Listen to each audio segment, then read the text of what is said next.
We interview TV reporter, presenter and producer Colm Flynn. Colm has worked for major media outlets like RTE, the BBC and the Associated Press and specialises in human interest stories.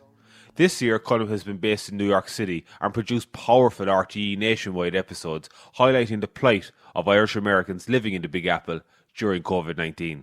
The programmes received widespread praise from Irish people on both sides of the Atlantic. In this podcast, we discuss the delicacies of producing those shows while New York became the global epicenter of the coronavirus pandemic. We talk about the Catholic Church, as well as Black Lives Matter, rioting, and the Defund the Police protests across America this summer. All of Colm's excellent videos can be viewed for free on his website, colmflynn.com, and you can also follow Colm on Facebook, Twitter, and Instagram at Colm Flynn IRE. Please subscribe and rate the Long Haul podcast. This will help us grow our audience and ensure that we can get more podcasts to you more often. We caught up with Colm just before he left for Rome, where he set to cover stories for EWTN, the Global Catholic Network. We started off by asking Colm about his career and how hard he had to work to make the breakthrough into broadcasting. Hi Colm, so thanks very much for coming on. You have a fantastic lifestyle, jet-setting around the world, meeting inspiring people, seeing all different countries. You probably have the best lifestyle, only second to Johnny there up in Rhode Island, who's been golfing all summer. Your only downfall, Colm, is that you have to do a bit of work. Johnny does nothing now. Yeah. No. So obviously it's no doubt it's been a tough for you to get into this position, but just give us a background on growing up back home in Ireland and what made you get into the media industry. And, you know, your years back home working with the different organisations like RTE and a couple of others. Thanks for that intro, Michael. Just as I had written it, you read it perfectly. So thanks a million. And it's been a crazy journey to get here to New York, a bit like yourself and no doubt like Johnny as well. But when I was a kid, as long as I can remember, I was just obsessed with all this, with lights and with cameras and with microphones. And I thought it was magical. I was really mesmerized by broadcasting. And since I was in secondary school in Ennis County Clare, I knew it's always what I wanted to do. And then I started plaguing my local radio station, Clare FM, to give me a job. I was in fifth year. I hadn't even done the Leaving Cert. And I kept going to them, badgering them every day. I was going to the reception desk, asking to see the boss. And eventually, in 2005, and I remember the week very well, it was March 2005. And it was the week that the Pope died, Pope John Paul II. And I went in on work experience for a week. Then all this news broke that week, including the Pope dying. There was local news. So I went out as a roving reporter, kind of with a microphone like that, asking people questions. And they thought, this guy doesn't mess up too badly. He can go out in the street and go in people's faces with a microphone. And he isn't that shy. So then it kind of went from there. And they gave me a weekend show and I got to fill in for other shows. And I did that for 4 years. And then I went to Dublin to college and studied TV and radio there in Dublin. And that's when I joined RTE afterwards. And here we are today. I'm sure it was a bit more complicated than that. Did you, was RTE your first major breakthrough gig that you got into a big media organization? I know you were on the radio, but it must have been like, how did you get in there and what did you do at the beginning? Michael, you know this business is not complicated. It's easy peasy, easy to get into, easy to stay in, easy to navigate. When I was a kid, all I wanted to do was work in RTE. And I thought, you know, RTE when you're in Ireland is the holy grail. I want to get a job there. I want to do this and that. So after I was in Clare FM, when I was in college, one of my lecturers called Garrett Daly, he worked in the industry on the side as well. And his wife worked in RTE in the children's department. So then, like in Clare FM, I started the whole process again. I started badgering her, sending her emails. And eventually she said, okay, come in and we'll have a chat. And she brought me in and she said, look, we can give you an internship over the summer. We can't pay you. You'll do it for free. You'll work your backside off. And nowadays in college, a lot of people, young people today expect to come out. The internship for free is something that no one likes to do anymore. But I saw this as a golden ticket and I thought, this is my in. And I went in there, I treated it like that. I worked in every department I could. When I would stay late at night, if I passed the desk and I saw someone I didn't know, I'd go over and start chatting to them and they would work in the radio drama department or whatever. And then they'd say, hey, actually, we might need an extra pair of hands this Saturday. Can you come in? And I just worked nonstop. At the end of the summer, this was 2009, and it was the height of the recession in Ireland.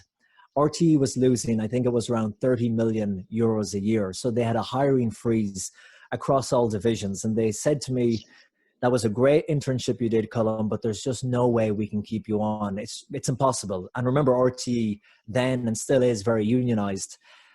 Things changed drastically then in 2009. At the end of the summer, Jerry Ryan passed away, if you remember. And that was a huge seismic shock in the organization. And not only, of course, were people, reeling in the sadness of a beloved broadcaster and friend and colleague dying, but then they had this scheduling dilemma because all of a sudden they had a hole in the schedule, a huge hole to fill over on 2FM. So they decided to take Ryan Tubridy, who was on Radio 1 then, over to 2FM. Now they had a hole in the Radio 1 schedule, and RT Radio 1 is the most listened to station in Ireland by a long shot. A very solid schedule, very seldomly changes. So they needed to put in a really great new show, and they had a guy called John Murray who was doing the business of the weekend. John Murray got the gig to do this 1 hour show every weekday morning at 9, and they needed a new team. They filled the team from within the organization with staff, but video, what we're doing now, video and audio going together, was not really done then. And I had been filming things in college, and when I was there in my internship, I had started making videos to go along with radio shows. And this was really new in RTE. And one of the bosses called me in and said, for this new show we're doing, the John Murray show, we're going to have bands in, we're going to have special guests, big celebrities. That video thing that you do on YouTube, I remember this was all new to them, even YouTube, and this was 2009. Sometimes they can be a few steps behind, but they said, why don't you do that we can give you a contract for 1 month, and that's it. We'll pay you. And I thought, RT are paying me now. I'm in the door for a month. I went in there. I worked my backside off again on that show. The month turned into 3 months. And then there was kind of a shifting point after 3 months. I kind of had a few home runs with a few projects I had done and made some great videos. And then there was a big event that I worked on, which I think they all liked. And then they said, here's a contract for a year. And then I was there for 5 years for the whole run of the John Murray show. The show lasted 5 years. John was suffering from depression. He spoke about it on air. So at the end of 5 years, the show changed and switched hands. And that's when I moved over to television and decided to make the move then to New York. So wasn't that a long, boring story? To be honest, Johnny. Oh, excellent. I love it. No. Well, I tell you, Colm, it's the hard work part and working for free that really strikes with me, because if you want to do something, I know from we're in the same industry, I know that I had to work for free last year when I was here. I had to do basically a free intern. But essentially, I just had to hang on, wait for an opportunity, build that experience. And then if you're at the right place at the right time, something might come along. But if you really want something, you're going to have to put in the hard yards at the start. You're going to have to grind away. Sure, very similar to what Johnny did in the bar. I'm sure thankless hours, Johnny setting that up. But in the end, it didn't all just fall into place straight away. It was a lot of hard graft. So it's credit to you, Colm, and credit to you, Johnny, for the bar. I'm sure people say to Johnny as well that they go, oh, you're so lucky. Or they say to me, yeah, you're doing well, but you're very talented. And you say, there's so many more people out there. I could list 100 of them that are piles more talented than I am. It's 90% hard work. It's 5% luck. And then the rest of it is talent and all that. But it's probably the same with you, Johnny, as well, with starting the bar. There's loads of people that come over here wanting to start bars and stuff. But if they're not willing to put in the hard work. Well, that's what I was just wondering, and I'm not having a go at the younger generation, but it's more the system now. Does it happen as much anymore? Because I know there's this thing in the kitchen and it's called a stage, I think they call it. So you literally get to go in and stand and watch a chef. And somebody complained about it a few years ago and called it slave labor. And they got rid of it. But I remember my friend coming over from Australia and he blagged his way over to get into Per Se on Columbus Circle, like the Thomas Keller restaurant, which also owns French Laundry in Napa. And chefs would pay to get in just to stand and watch this chef. And my friend went and did it every night, for a week. And at the time, the chef was telling them, we're not allowed to do it anymore in America because somebody complained about it and said it was slave labor to get to stand and watch these chefs in this place. As I say, everyone would pay any amount of money to do it. So that's what I was wondering. Do this when you said the younger people nowadays kind of turn their eyes up a little bit at interns? Is it You know, Yeah, it's not that they want money for it, but is it nearly like, you shouldn't be doing that for free? Whereas our parents didn't care if you got paid; they just wanted to get you out of the house and to do something, I know. even if it was for free. Yeah, The print of their boot in your backside as you were going yeah, out the door. But it's true. We call it shadowing in the business. And I still yeah. get emails from people saying, hey, when you're going out on a shoot, the young people trying to get into the industry, can I come and shadow you for a day? But it's less and less now. And I don't, it wouldn't be as common to ask someone, I feel now in the media industry, to do an internship for a certain period of time and not pay them. Now, things are different here in New York because everything is so exorbitantly expensive.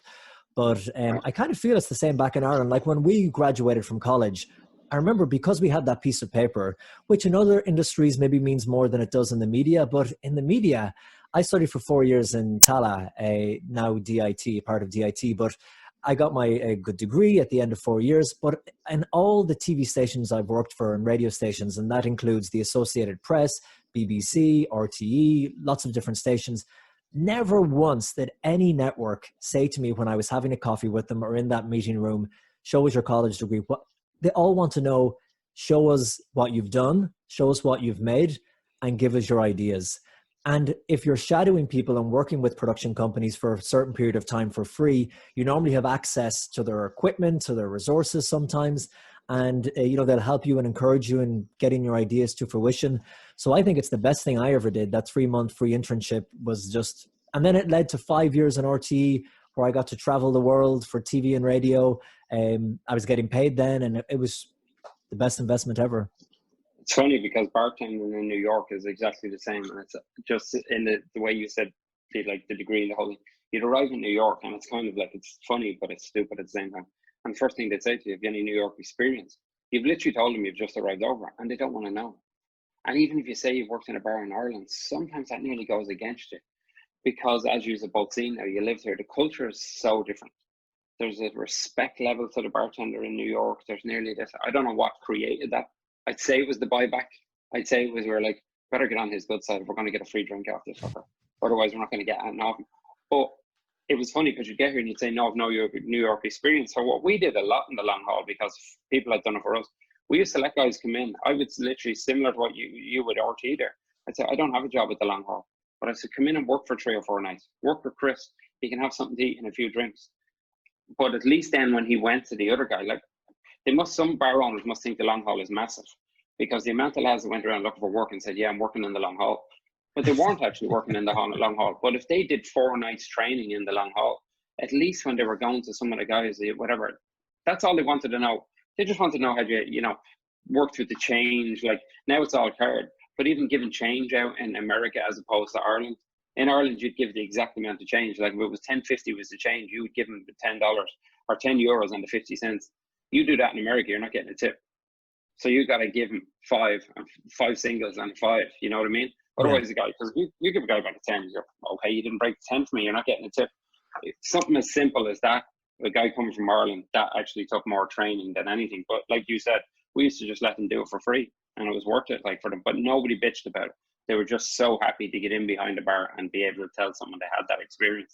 Isn't the key as well, Johnny? You know this from running a business. Someone said it to me in RT when I come in. They said, come over here. Here's what you'll do. You're going to be in here. Make yourself indispensable. So they don't think they need you. Yeah. But by the time you're finished this internship, they can't think of that role. They can't think of you being gone now because you've made yourself indispensable. I'm sure it's the same with you. It is. But it's funny. Like Conor Moore was here last week and we were talking about a certain bar that he worked in. And I know the guys, they have a good few bars. But they used to use it to their advantage in a kind of a nasty way. They would always have somebody training. So you were on eggshells. So you'd have this guy and your man would be saying to you, geez, your man's great, isn't he? He said, no, that was horrible. But at the same time, it was not that was a good way, but there is that thing. You'd see a guy come in and he'd be working really hard because he was so eager. And if you didn't have anything for him in that job, you could ring someone else. Like Chris that works with us, Michael. Chris is like such well known, even through any of the bars he worked in. That's how Chris got a job. Chris trained in the Mean Fiddler with Macker years ago, and Macker had no job for him. He didn't have anything for him. And he rang me when I was working in Any Moore's at the time. And he says, I wish I had a job for this guy. He said, he's just so eager. He's here like half an hour early every time. He's doing everything. He's offering to sweep the floors and all. Just that sort of mentality you thought had died. and he had that great attitude about him. And like Chris has never been out of a job, and nor will he be, you know, because of that indispensable attitude. Yeah, it was the same for me. That's the word, indispensable. Like when I started off, I was doing match reports for maybe under 14s, under 12s girls. Might get 40 quid for it. Might take me 3 or 4 hours to go actually watch the match and then write it up. Might be 6 or 7 hours, but you're building those networks, you're building relationships, you're learning how to do the job. And even last year when I was here, I'd be more into writing than video. And last year I was doing a few with the Ashing Centre. I remember saying that to Colm, was doing just video last year with them just to make myself, just in case something came up, I can do video. And I got this job then with the Queen's Post. And when he saw that I was doing the podcast, he was starting a podcast. He was like, this is great that I can get advice off you because you've experienced doing it. He was just writing only. So that's what it's about, indispensable. But Colm, just tell us then how you manage. Michael, when you mention sport, anyone who knows me, I know nothing about sport. I mean, I know. It's okay. You work in RTE. You work in RTE. You're like Ryan Tuberty. Every time I see a sports person come onto the late show, I just sit there and go, I actually feel sorry for Ryan Tuberty. I do cringe. I say, Jesus Christ. Oh my God. I hope he knows this guy's a golfer and not a hockey player. I wouldn't have a clue. I feel for Ryan, because when a sports person comes out on the late show and I can see that Ryan isn't in his comfort zone, I feel that nervous tension. But when I was in Clare FM, and again, not refusing anything, and I remember the head of sport came to the desk once and said, Colm, you know sport. I said, please, sport, of course I know sport. And he said, there's like an intermediate hurling quarterfinal on in Cusack Park this Saturday. We need a halftime and full-time. So it's not a commentator, but you do the halftime report and the full-time report. Sorted. Don't worry about it. And I get out of there and the panic sets in and I ring a guy I know in school, Kieran Larner, and I say, Kieran, this Saturday you're coming with me. Yeah. Keep my ear telling me that's Sean Dwyer, that's this. And I was saying, Kilmurray McMahon, half time here. I didn't have a clue what I was saying, but I just wanted to make sure. I was never asked to do it again. But, you know, it was just that thing of never saying no. You have to be a chancer to a certain extent when you're starting off.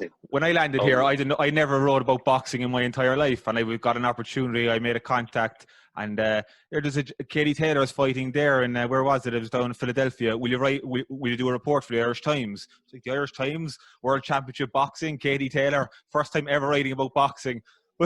I did all of them then last year, and then that kind of led to, you're writing with the Irish Times, and I actually went towards getting my visa then to actually allow me the opportunity to stay here in the end. So it's about using what comes your way and utilizing it. But just Colm, we'll move on there. So you've been in New York a couple of times. So how did you land here? And you've got you're working freelance, like, aren't you? You have your own business, so that you do reports for RTE. I finished on the John Murray Show on radio after 5 years. I had traveled to New York a few times for the first time. So they had sent me over for St. Patrick's Day and a Christmas to do special reports. And when I come over here, I loved it. And I thought, oh, this is amazing. I'm in New York.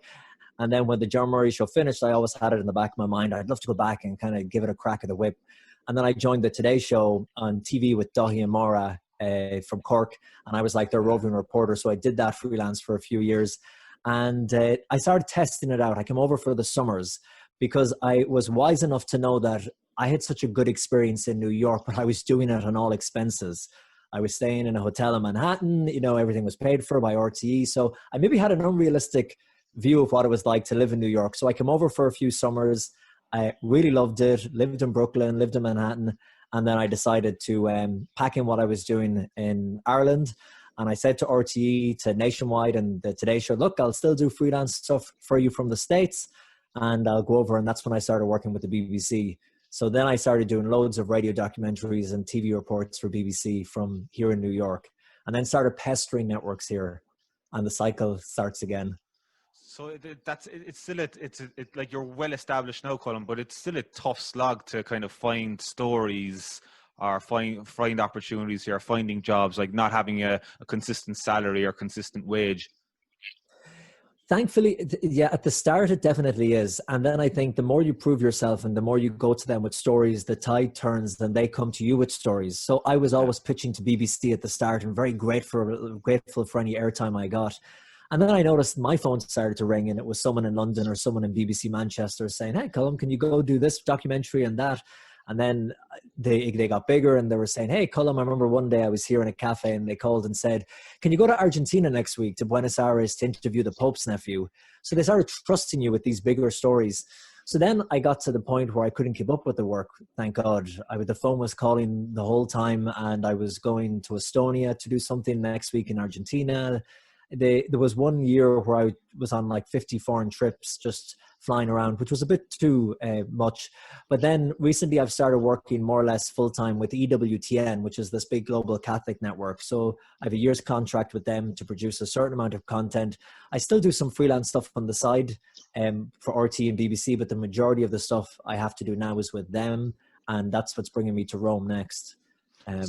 So just tell me, like, you've it's yourself and Patrick there now at the moment, isn't it? You usually had two cameramen. You were telling me, it's you were telling me last night that it was just an opportunity. Patrick came along and introduced himself to you, and just like we were just talking with for the last 10-15 minutes, he made contact with you. He showed you what he could do, and then you hired him. But I'm sure you could tell me the story better.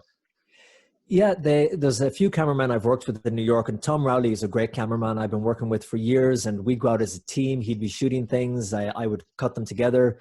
And that's the great thing about being freelance. If I come up with an idea to send to RTE, like Nationwide, and I said, hey, Nationwide, I want to do this story on Joe Bloggs who lives in Manhattan, but I could just be the reporter. That's it. I can't shoot or edit it, just the reporter. In the past, that would have been the norm, and budgets were bigger, and they would have said if they wanted the story badly enough, we'll either A, hire a crew in New York. Union cameramen in New York start at $1,000 a day.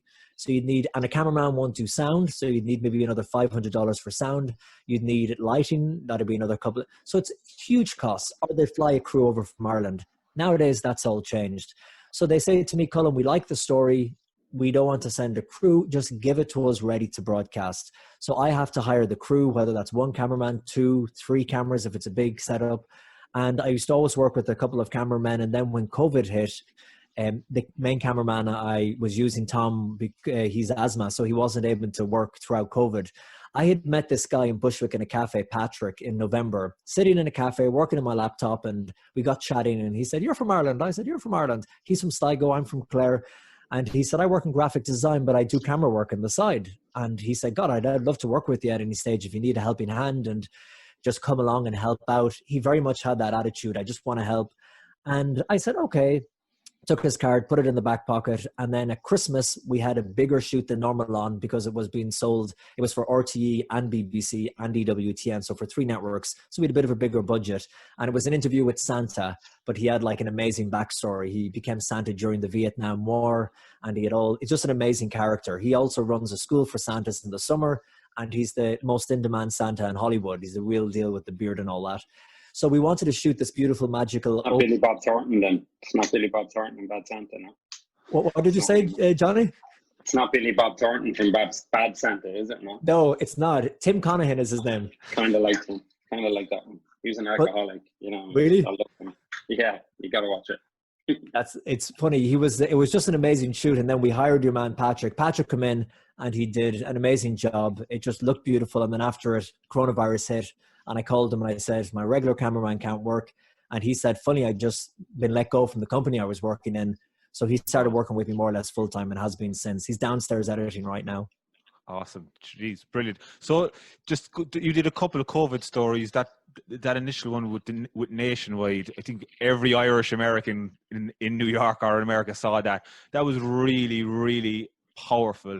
Great shooting, like for me, the drone, but the real stories, like I think you covered all bases there. But you were telling me you got the call on the Thursday and you need to have it in on the Monday. Tell us about the rush to get in.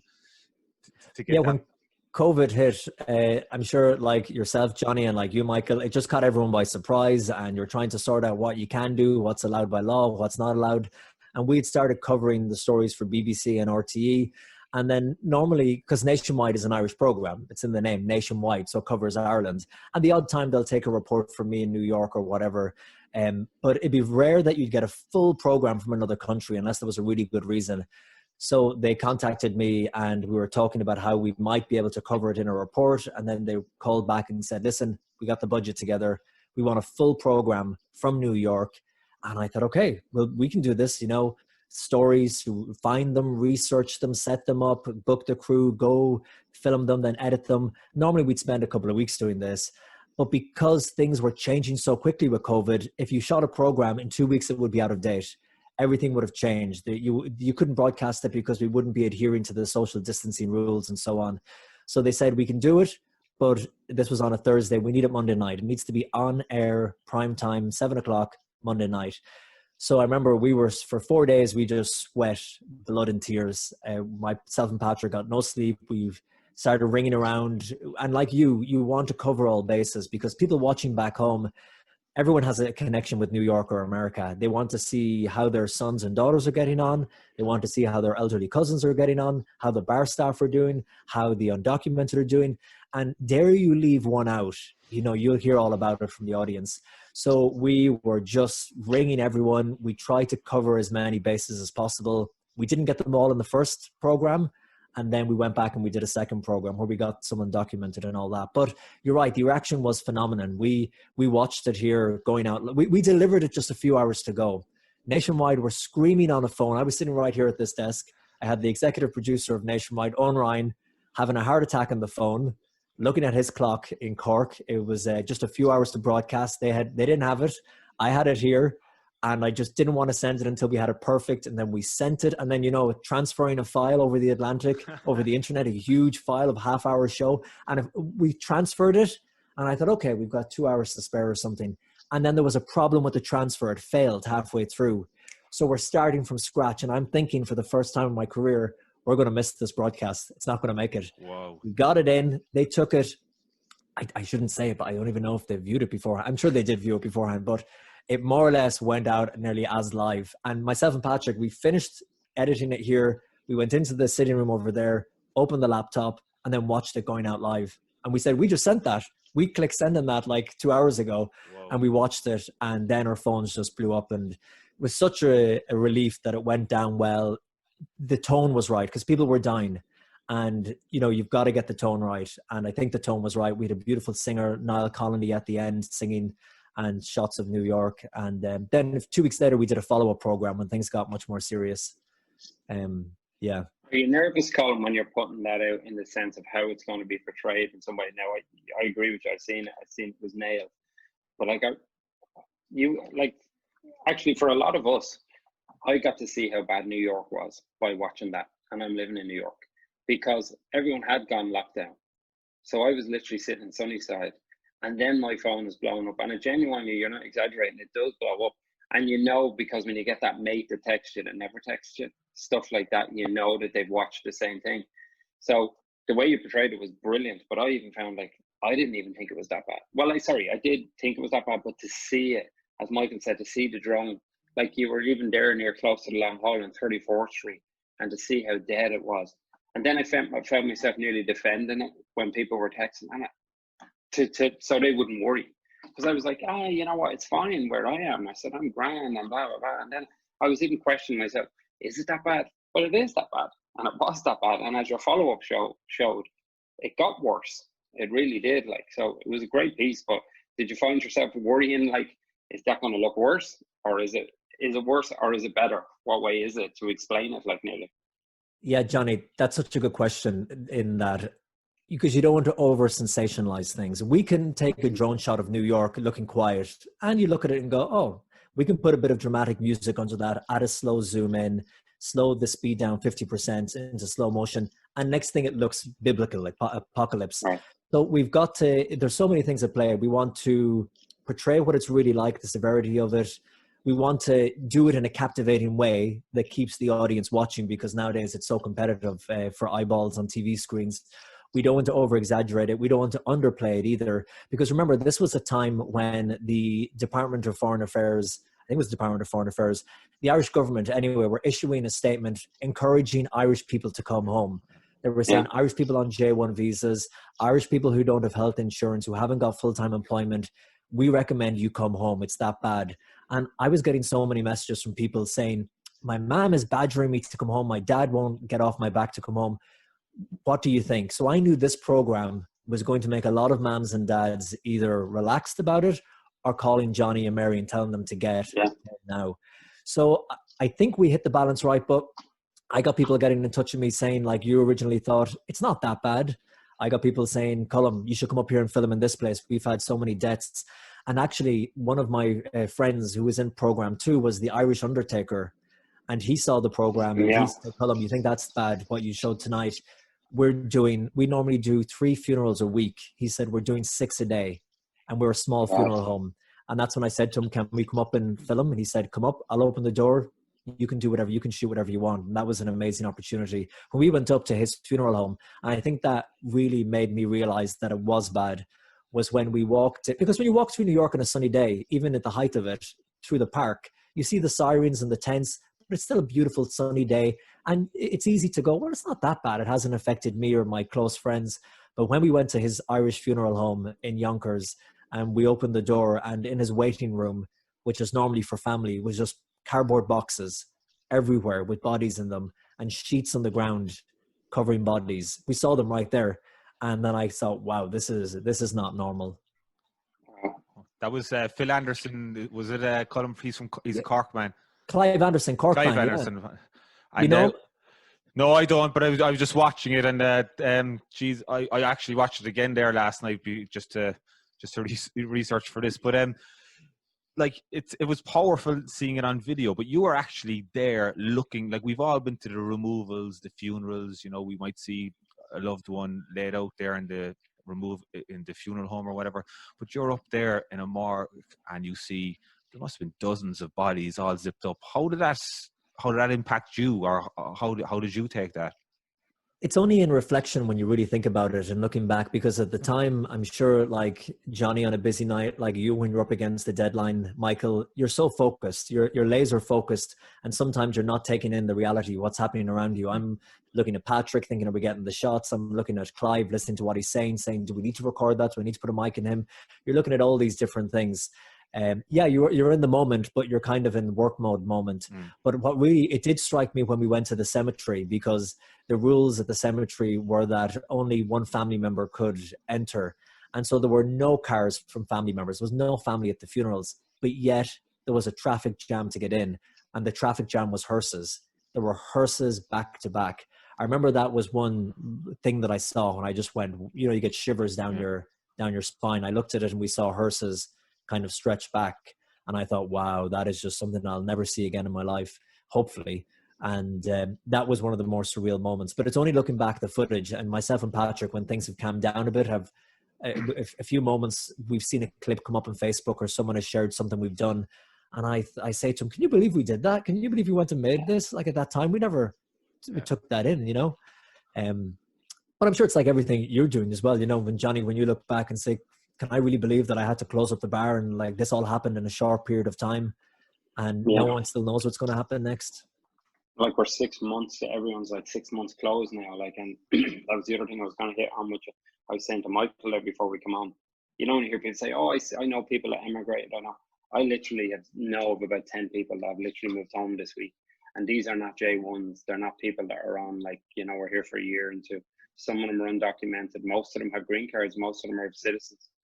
And I think September was kind of an unrealistic, but we all were saying, oh, maybe in September with the bars. But this news this week that there's no sign of indoor opening, personally, I'm not that shocked about it, because it just seen the writing on the wall, the way this mayor is going. But at the same time, it still is a shock. You're still like, are they for real? Like, I've seen families go home this week, like literally families that had probably was their long-term plan. But there again, I know families here that their kids are like in their late teens, and they were always going home. But their life was good, so they just stayed, and now they're citizens, and they travel home for long periods in the summer. And some of these families would have been the same. They probably would have stayed. Like, yeah, we'll go next year. That's sad now. And like, the thing I'd like to know is, I'm not knocking at home, but what are they going home to? Like, this is sad for them. Like, their hand has been forced here. Yeah. Like, if you think you're going home, you're going home, you're putting things in place, whether it be a driver's license thing, whether it be, where to live. Like, they can't go back living with their parents. You're coming back from America now with 3 kids, like a couple and 2 adults. Where are they going to go live? And now their hands are forced. And what are they going to do at home? Like, it's sad for a lot of people. And what's driving them home, Johnny? Is it the health insurance? Have they lost their health insurance? Is that the big worry? I would say the rent. I would say rent is the big thing for a lot of them. A lot of them are paying high. They're paying, New York rents. And I don't mean these people are all living out in the suburbs. Like, they're not living in Manhattan. But the fear of knowing where's the renting going to end. Like, the social welfare was cut to like $590, and now their rent probably is anything up to 2,000 for a 2-bedroom, maybe in Sunnyside or Woodside or wherever in Woodlawn. Like that's dwindling away, and there's no sign of their bar opening. They could all wing it for the summer, and that's what they were doing. They were just winging it for the summer and thought, okay, September comes around. Like they weren't being unrealistic. Like they didn't expect football season to come back and all these things, but just even to get back to work in a little shape or form. And I think once that news came out the other day, like genuine, it's no coincidence. I know off the top of my head now, I know of 10 that went this week, and they're all in the service industry. And one guy in particular, I know this man had been in his 50s, and he's been here like 25, 30 years, and he's just gone now. And like, I'd say rent is the bigger factor for a lot of them. And maybe they have a family member they feel they can go home and stay with. I was in Chicago last week, and we were able to dine inside. Now they'd spread out the tables, but and places where there were so many people sitting outside. They had tables outside, but dining inside as well. You wonder how some cities can do it and seem to be doing it well and safely, and how other cities. Long Beach are doing it. Yeah. You're like less than an hour on the train. You have people like, I was talking to a friend of mine yesterday, lives in Long Beach. He's a bar owner. As he says, I cycled into Queens yesterday when he came down by the Rockaways, and he's able to sit in a restaurant there. I'm up here since 1st of June. They've had 50% indoors since the 1st of June. They've had no spike. They've known nothing. It begs belief. Listen, we could cover this all day. Like, you know what I mean? The way the mayor is going, he's no intentions of opening. He'd rather burn the city at this point. But on the Irish perspective, it's the families that have invested 10, 15 years into the place, and they've probably ate into a lot of their savings to get to this point from March to now. And that's not even including the undocumented. Like, because the undocumented, I don't know how they've done it. And you're talking about people that might have no intentions of ever going home, and they could have invested 20 odd years here. Like, where are they going? I have no idea. That's just super sad for them. Their hands are forced to go home now, and that's what's a home for them is, I don't know. It is so sad. And the people who are on those visas who go home because of the travel ban, I haven't been able to go home and see my parents. They won't get back in. And then if they do go back and the travel ban is lifted, the visa ban is still in place for so many people. And we don't know when that's going to be. Well, they say the end of the year, but that could be reviewed as well. So, yeah, and it's do you stay? Do you go? What do you do? But if you're in your line, what are you going to do, Johnny? How much longer can you go on like you are with the bar closed?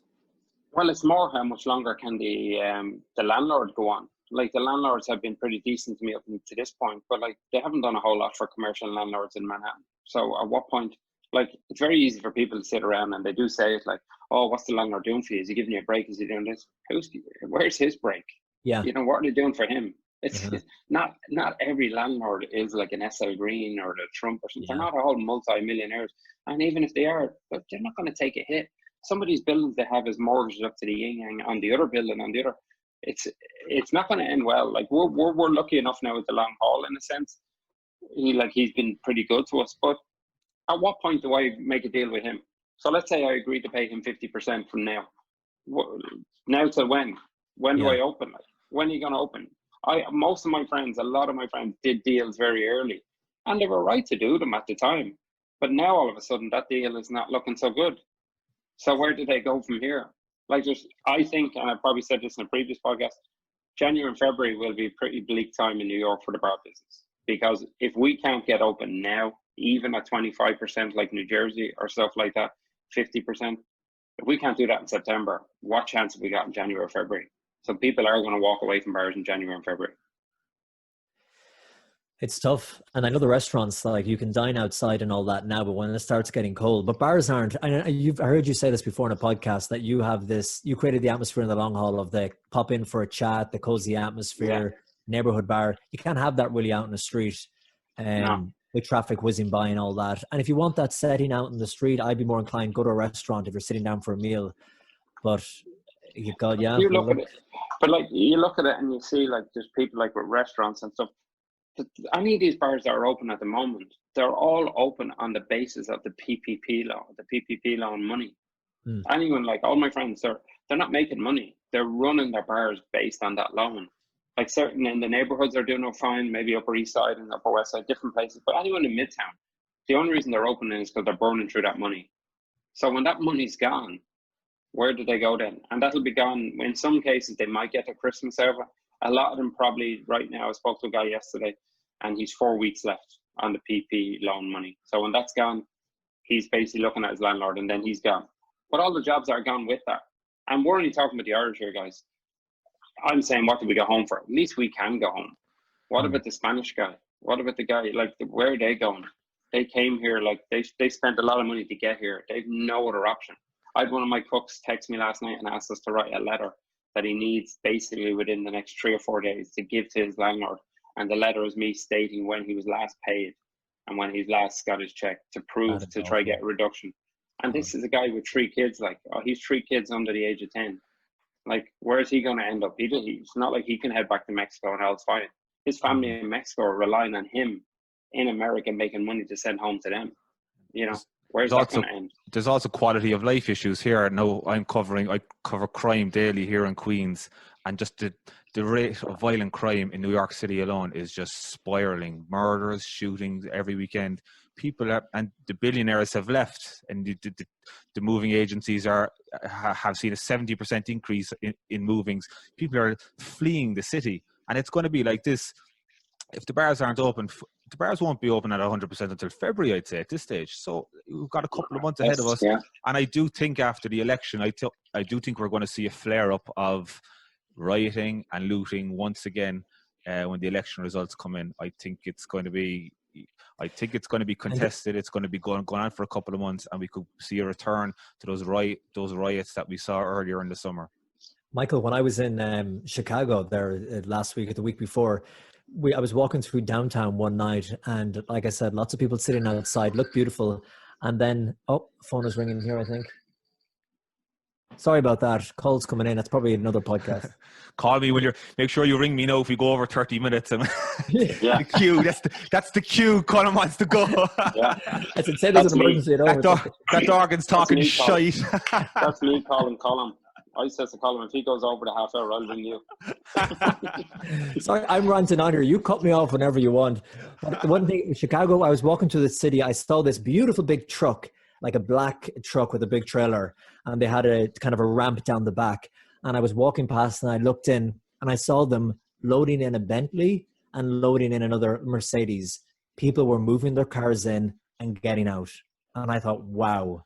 Some very wealthy people here in downtown Chicago are packing up and they're getting out. Chicago's had a lot of protests recently as well.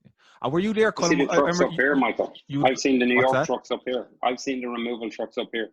New York plates. Yeah. I just recorded the other day and sent it to my brother. I've seen 2 or 3 of them down the street here. And they're moving in, coming out from New York. The guy spoke to a local realtor and he said the demand for houses in the area, mainly from New Yorkers, he says, is way up. What's happening? It's the economy, and people are terrified. I've been there was a protest here in support of the police a couple of weeks ago, and then you had the Defund the Police movement, and they clashed up here in Sunnyside. And the people who are living here all their lives, the elderly, they are living in fear around here. The way crime has spiraled. But Colm, I saw those. You had a great shot. You caught the shot. You were in Chicago, and they were lifting the bridges because of the looting. Were you there just to cover that? Because I think the Chicago one just spiked like almost spontaneously that weekend. Were you there to cover the riots? First, no, I wasn't covering it. I was there meeting some colleagues who work for another TV network, but we went on a boat tour, and Chicago has all these beautiful bridges over the water in downtown, and they go up and down. But for the whole weekend, they had them all up to stop the looters and rioters moving around. So it was just surreal because when they're up, you hear the ringing of the bell, ding, ding, ding, and it's constant. So it was just another one of those little things you look at and go, this is so strange what's happening here at the moment. Yeah, when we look back in 2020 and we've got a big election to come, like 2020 was the year that everything just went to kind of pot. Like we'll be lucky we'll survive it. Like we'll be looking back in a couple of years and just going 2020, what a shit show. What a bad year. But you're as safe as a house, Michael. I'm on the 8th floor, yeah. I'm up in the 8th floor. I'm fine. You'll watch it all go down. Yeah. And you're down in Brooklyn. What's it been like in Brooklyn? Brooklyn's been fine where I am. I'm in Bed-Stuy, and it's been fine. We've had some protests pass and all that, but I haven't seen anything violent around here. I think it's all been happening maybe down near Prospect Park or in Manhattan, but here so far it's been good, thankfully. What are your thoughts on? Do you have any thoughts on what's going on over the summer in terms of these, the Black Lives Matter protests, and like you've seen some of the rioting? What are your own thoughts on it? Or So many thoughts. But no, look, it's one of those things, as a reporter who is on RT and BBC and different networks, I have to remain impartial and try and do a good job on it. And I think I do. Whereas, networks here, they take a side and they run with it. It just saddens me when you see such a great country of 350 million people, it being so divided. And what makes me even more sad is that people can't have a conversation nowadays. If you sit down at a dinner table and you say, oh, you support that person? Yeah, I agree with some things they do, or I don't. I actually support this other person. That people will get angry and upset, and it will destroy nights and rip friends apart. It just is bonkers. And when I see things, I saw OkCupid, the dating website, they were running ads on the subway recently saying, ladies, it's okay to only date men who march with you. And then the next ad was, men, it's okay to only date men who are pro something. And it was telling people in a billboard ad, don't even go for a coffee or date someone who doesn't talk, walk, think, or act like you. I mean, if that's the attitude that people are having, no wonder things are so polarized. I won't be on any of them dating sites. I might try it. Which one was that again, Colm? I'll ask the missus. Can I go on that one? Okay. Yeah, Colm, because like as a reporter, and what I do with the Queen's Post here is we are just reporting on what happens. There is no slant either left or right, and my editor is straight down the middle. Now we have our own personal beliefs, but you have to report the news. Like the protest a couple of weeks ago when the Defund the Police movement clashed with the pro-police, it's just what happened. You have to report. And I think some people appreciate that, and some other people they don't. They what's your view on it? But as a reporter, it's just who, what, where, and when, and you just report it like that. And like I think people here forget that, and it's a shame because when you look at Fox and you look at CNN, they could be reporting on one story, the same story, but when you watch the two outputs from the networks, it's like they're talking about two completely different stories. It's like chalk and cheese. Now, why is that?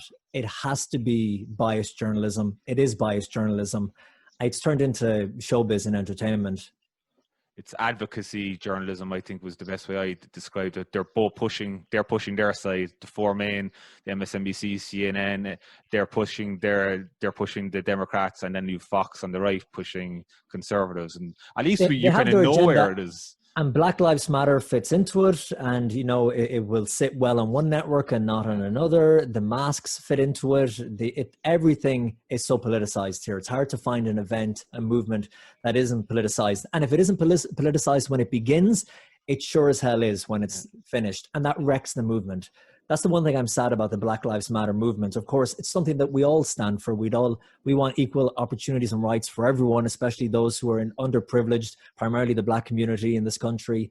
But when I see it to some extent start to become destroyed by an inner core who I think are kind of eating it from the inside and destroying it, I just think it's a shame because the message is totally lost then. Yeah, they're not there. The Reverend Al Sharpton or Jesse Jackson, he isn't here on the weekend when there's 9 or 10 black people shot by other black people in New York City or Chicago, where there's shootings every weekend. They're not out for those. They're out when it's a black on white. And I think, in my opinion, they stir a lot of it, which is a shame because, in my opinion, I'm living here 2 years. This is the most diverse country in the world, and I don't see racism. I don't see when this happened over the summer, people were like, "Oh, it's getting very bad." It's not like that in America. People get on. This where I am, the neighborhood. There's people from Queens is probably it's the world's borough where myself and Johnny live. There's so many, and people get on, and then you kind of see how the politics plays in and the media, and they kind of pit people against each other. It's sad to see. It really is. Like pork and curry, isn't it? Let's all go back to Ireland. Let's all go back. Colm, tell me, we caught you the right time now because you're on the move next week, and I just want to tell anyone who wants to, instead of binge watching Netflix, go on to colmflynn.com, and all your documentaries are up there. And I was flicking through them, and there's such a wide variety, different themes, different genres. It's brilliant. I just said anyone who wants to, what was just sitting around for a couple of hours, log on to Colm's website and watch some of the the documentaries that you've done. They're fantastic. So just you're on the move next week. You're leaving us here in New York. You're off. You're back to Europe. Tell us what's going down. Heading to Rome I'm going to Estonia first for a week for a show, and then I'm heading to Rome. And just remember, this probably won't go for about 2 months. This won't go for 2 months. Okay, so I'm in Rome right now. I'm speaking to you from just behind the Vatican, but this has been planned. I'm not leaving New York because of the coronavirus or anything. This has been planned for a long while. I was meant to move in April, but then COVID hit, and it hit Italy the worst in Europe. So this move was pushed back. But basically, I'll be there for 9 months, reporting on the Vatican for this Catholic network. So I'll still be doing bits on the side for RTE at the weekends. But primarily, I'll be standing in front of the Vatican, talking about world leaders who are visiting, doing different interviews and covering different stories around Rome. So wish me luck. It should be interesting. So that's probably a lot safer over there for the next couple of months. You were with Katie Couric last week, I saw. What's coming up there? You were teasing it to us. I remember down through the years, I used to stay up till 12:30 at night. Katie Couric would come on Sky News at 12:30 and CBS at 12:30. So she's someone I've watched for years. So how did you, what's the project Katie, there? She's a legend. She's an icon, and she's what they call America's sweetheart. And we are doing a video production with the Archdiocese here of New York about the Al Smith dinner, which is this big, beautiful dinner that happens every year. And every 4 years on a presidential year, they have the presidential candidates there to speak. So we're making a production around that, and she's part of it. So that's it. Who are some of the biggest personalities you've met down through the years, Colm? Because I normally cover human interest stories, it's normally it's not big names that I'm used to meeting. I've met like the McGregors and all that, and I remember meeting the Beckhams. They were cool as well. But I love meeting just ordinary people who are a bit eccentric and a bit mad and passionate. All the best reports I've done are not with celebrities or stars. They're with people who have a passion for something. Someone could have a passion for matchsticks. And if they're passionate enough about it, someone will listen for 5 minutes. So the people who have passion are the ones that I love meeting. But I've met some great, I remember I met the world's best amateur astronomer in Kansas 2 years ago. And he moved to the middle of Kansas, excuse me, because there's no light pollution. So he moved his family into the middle of nowhere, near no town, near no city, and he just spends his nights gazing up at the stars. So it's stories like that. They're the people I love meeting. His kids just love him. You know what I mean? Yeah, come on, we're going to move to the middle of nowhere. His kids must be over the moon. He's torn the family apart. They can't stand it. They're away from civilization. But just like guy with a passion, you can't help sit and just eat it up what he's saying.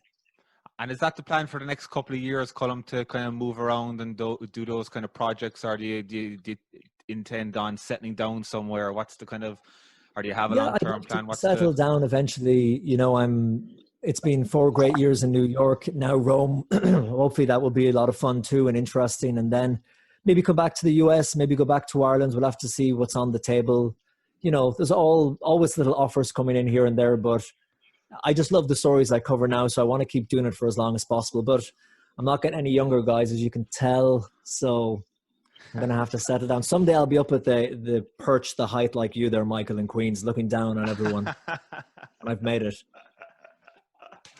Awesome. Is there any documentary in particular, Colm, I wanted to ask you, is there any documentary in particular you'd love to cover? Is there anything you'd love to do? Like something that, do you ever see that scene in Intermission where the reporter's going in and asking the guy, is there any chance he wants to go and follow Colm Meaney, and your man's like, would you ever piss off? Like, you know what I mean? It's done. Is there anything that you would love to cover that you, or have you covered it? Or are you about to cover it in Rome maybe? I would love to do a really in-depth big documentary around the world about the intersection of science and faith. As someone who's into their faith, and obviously who I love physics as well, I love science. I'm fascinated when I interview people. I remember once I was in Trinity and I interviewed a microbiologist who was also a Christian. And just when they have these ways of interlocking the two beliefs in their life, I would love to do an in-depth documentary about that explores both, and talk to people who are far more intelligent than I, which wouldn't be hard to find, and just get them all on camera in one place. I think would be great. Are you surprised that there's still a huge Christian stronghold here in America for a country, you know, that's into, you know, a lot of culture, sports, you know, sometimes you could say that we've kind of moved on a bit from the basic Christianity, but there's such a strong cohort of Christians in America. Are you surprised that that's still the case? Not really, because when I look at Christianity and religion in general around the world, at the core of it, love, compassion, forgiveness, second chances. I'm not surprised that it still is there in large amounts. Maybe, obviously, when you go down to Alabama or Tennessee and you see the huge mega churches, that is always kind of impressive to see. And what does surprise me, I suppose, are the extremists. When you go and you see groups like the Westboro Baptist Church in Kansas, who I've met before, who they take bits of the Bible and they use it to justify hatred and horrible actions. That I'm surprised at. I can see why it's allowed here because of the First Amendment and freedom of speech. But a core Christianity base, not really extreme Christianity. Yeah, that does surprise me. And you are a strong Catholic. It's been tough for the last couple of years in Ireland, but and you were saying that you're covering with the Catholic News Network, and you were kind of saying when you got involved that it was kind of the affinity for the Catholic Church, I suppose, in the last couple of years has waned somewhat, and you still have your Catholic roots, Catholic beliefs. Has it been tough? Or it's been tough in the respect that, like everyone, when you hear the stories, you kind of have to shut your eyes, and it makes you kind of clench your teeth and cringe and feel anger and sorrow when you hear about abuse that happened and the cover-up of abuse. I don't know what's worse, the abuse or the cover-up. But what I find very difficult is knowing that it was a small percentage of the church. And you can't say anything like this without sounding like you're defending what happened, which I'm not for a second. And I think anyone who perpetrated those crimes should face the full extent of the law and be kicked out of the church. And I still, while saying that, thinking of a famous recent case of Cardinal Pell in Australia, I still think everyone deserves to have their side heard as well and to get a fair hearing. I think innocent until proven guilty, or have enough surmountable evidence that there's no shadow of a reasonable doubt. But yeah, it was difficult hearing all that stuff. But then again, when I look at the core teachings of the church and the message of the church, I think, well, for me, it's the truth, and that will always shine through. And throughout history, the church has gone up and down. It's ebbed and flowed. It's had scandals. It's had rocked by wars. It's had great leaders. It's had terrible leaders. It's had good and bad popes. So it survived 2,500 years. I think there must be something there. And when I look at the abuse as well, and you say, okay, well, if I was going to say I can't believe in the church anymore because of the sex abuse, well, then I can't believe in families. The highest percentage of people who abuse are family members, like uncles. Then I can't believe in uncles and family members. It's a horrible part of the world. It's a horrible part of human nature. Again, never for a second excusing it or what happened. And the cover-up should never have happened. But I still think the good outweighs the bad. But I think, as popes have said before, the church is full of saints and sinners. And it's not a divine institution. Sure, it's meant to be a link to the divine, but the church itself is human. It's not divine. So when you have human beings, you will have all the frailties and the flaws that we all have, which is greed, corruption, abuse. And when you've access to people and money, I mean, that will always be there. It's just, they should have been held to a higher account. They were held to a higher account, and they didn't meet that high standard all the time, which I hope now is going to change for the better. Yeah, it's like that saying, absolute power corrupts absolutely. When the church had full control over the state. There's similarities. I'm not saying that there's been abuse and that kind of abuse in the police here, but you'd see here with the Defund the Police movement, and people are saying that there's some bad cops, yeah, and they're doing bad things, but as a whole, cops are good. They're good, and what they're driven to do is to help people. And then the whole police force here in America has been tarnished, and a bit like the church, that there's a bad eggs and they've done awful things. The whole church then has been tarnished. So, you're absolutely right. And I think, we are trained in school and in university and all that to have reason and to be reasonable people and to see things as not being black and white. And when I see people shouting to defund whole police forces, I remember I talked to someone here in Brooklyn. Now, Brooklyn would be very, very left-leaning, and they were saying, yeah, no, they're like racist to the core, she said to me about the police force. And then you can only go on what you know. So I think of all the police officers I know, the police officers I've interviewed over the years. I've got some family members who are cops in Rhode Island.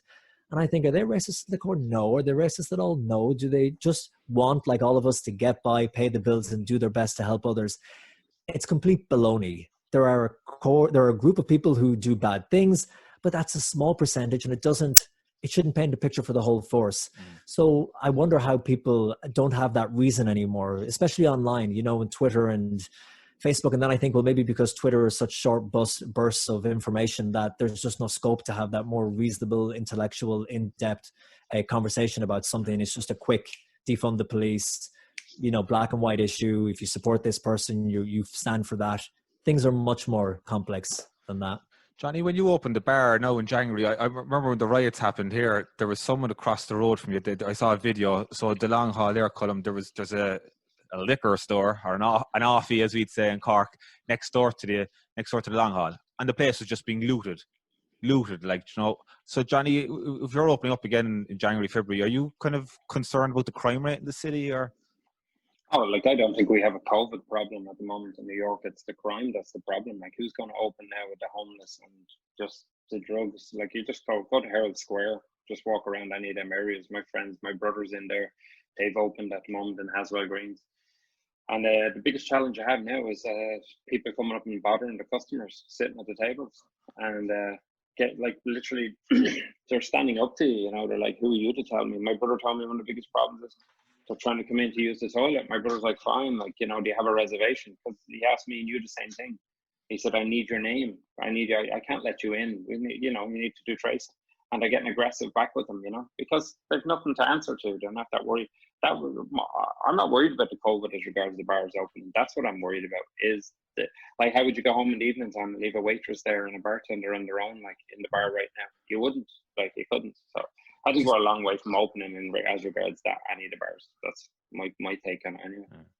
Did you see that video a couple of days ago? There's some guy in the subway at 11 o'clock in the day. He tried to rape, you know. It was brutal. Yeah. Michael, my headphones are about to go and die. Yeah, no problem. I think we've covered everything there, lads. Colm, thanks very much. Really appreciate it for giving us your time. Guys, when I got the call saying, Colm, can you come on the Long Haul podcast? I thought the guys are really stuck. They have run out of everyone. It's a bad day for the Long Haul podcast. All the J1ers are gone home. They didn't come. We didn't have them to take the piss out. We couldn't get them on to take the piss out. We went for old school J1er. We went for the class of 2010. Yeah, we're talking about people leaving the city. I was like, everyone must have left the city because I'm getting a call to come on this podcast. I appreciate it, guys, and keep up the good work. No problem. And that's all for this week. Let us know what you think by leaving us a comment on Instagram, Facebook, or Twitter at The Long Haul Pod, or on our YouTube channel. Don't forget to subscribe and rate the podcast, and be sure to check out some of our other episodes, including our New York GAA Championship preview with Frank Brady, our interview with Cork footballing legend Larry Tompkins, and our US Visas episode with top attorney Lorcan Shannon, and lots more. All of our podcasts are up on thelonghaulpodcast.com and on all major podcast streaming platforms. Why, Santi, my dear Annie, oh, you New York girls, can you dance the polka? And when we got to Bleecker Street, we stopped at 44. Her mother and her sisters there to meet her at the door. To me away, you Santi, my dear Annie, oh, you New York girls, can you dance the polka to me? Why, Santi, my dear Annie, oh, you New York girls, can you dance?